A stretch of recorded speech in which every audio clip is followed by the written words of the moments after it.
Welcome to అమ్మమ్మ కథలు ఛానల్కి స్వాగతం. అనగనగా ఒక అందమైన పల్లెటూరిలో తెల్లవారుతూ ఉంటుంది.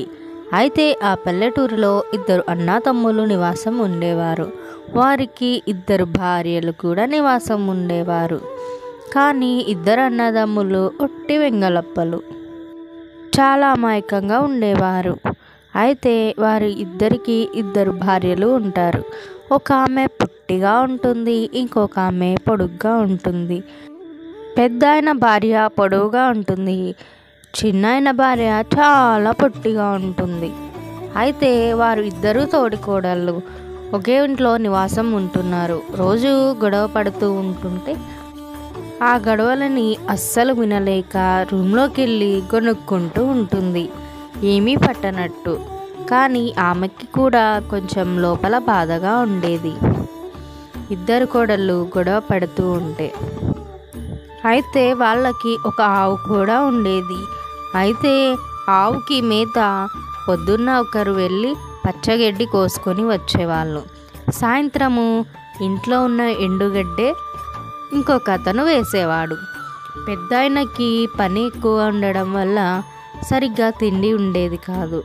చిన్నాయన మాత్రం ఎండుగడ్డి కుప్పల నుంచి తీసుకొచ్చి ఆవుకి వేసేవాడు, శ్రమ తక్కువ. ఇద్దరు ఎవరు గమనించలేకపోయారు ఈ విషయాన్ని.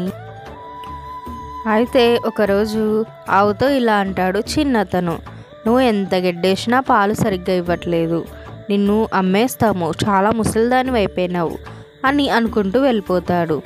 ఇంతలో అక్కడికి చిన్నాయన భార్య కూడా అక్కడికి వస్తుంది.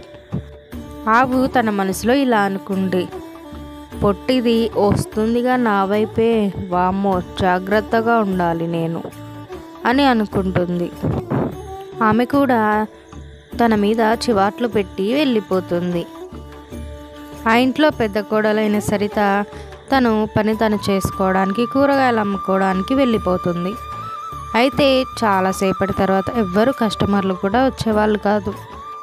ఈరోజు నా వ్యాపారం అస్సలు సరిగ్గా లేదు, తెచ్చిన కూరగాయలన్నీ వాడిపోతున్నాయి, అన్నీ వేస్ట్ అయిపోతాయి, ఆకుకూరలన్నీ వాడిపోయినాయి.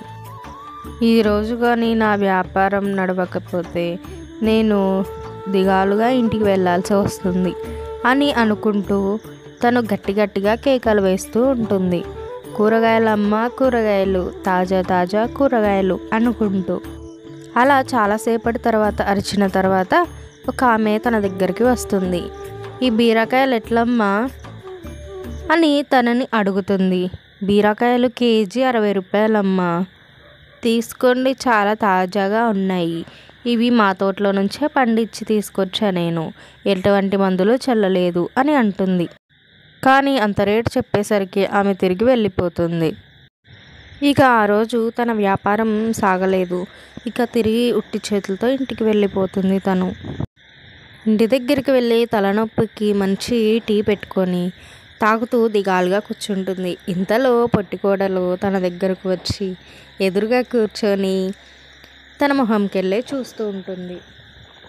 అలా ఎందుకు చూస్తుందో తనకు అర్థం కాలేదు.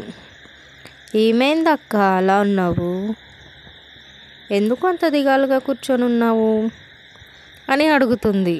ఈరోజు నా కూరగాయల వ్యాపారం అస్సలు సాగనే లేదు, తెచ్చిన కూరగాయలన్నీ వేస్ట్ అయిపోయినాయి, ఆకుకూరలు అంతే అన్నీ వాడిపోయినాయి, ఎండలకి అస్సలు బిజినెస్సే ఉండట్లేదు అని ఇద్దరు బాధపడుకుంటూ మాట్లాడుకుంటూ ఉంటారు. అక్క నీకు ఒక ఉపాయం చెప్తాను, ఏమన్నానంటే, ఇప్పుడు ఎండలు చాలా బాగా ఉన్నాయి కదక్క, ఎండాకాలం కూడా స్టార్ట్ అయిపోయింది, అందరూ ఇళ్ళ కాడే ఉంటారు పిల్లలు, మనం ఇంటి దగ్గర డాబా మీద చక్కగా వడియాలు పెట్టుకొని ఊరమిరపకాయలు అన్నీ ఊరబెట్టుకొని అమ్ముకుందాం అక్క అని ఒక సలహా ఇస్తుంది. రకరకాల కలర్ వడియాలైతే అప్పడాలు అవన్నీ ఆవిరి వడియాలు అన్నీ పెట్టి మనం అమ్ముదాం అక్క అని సలహా ఇస్తుంది.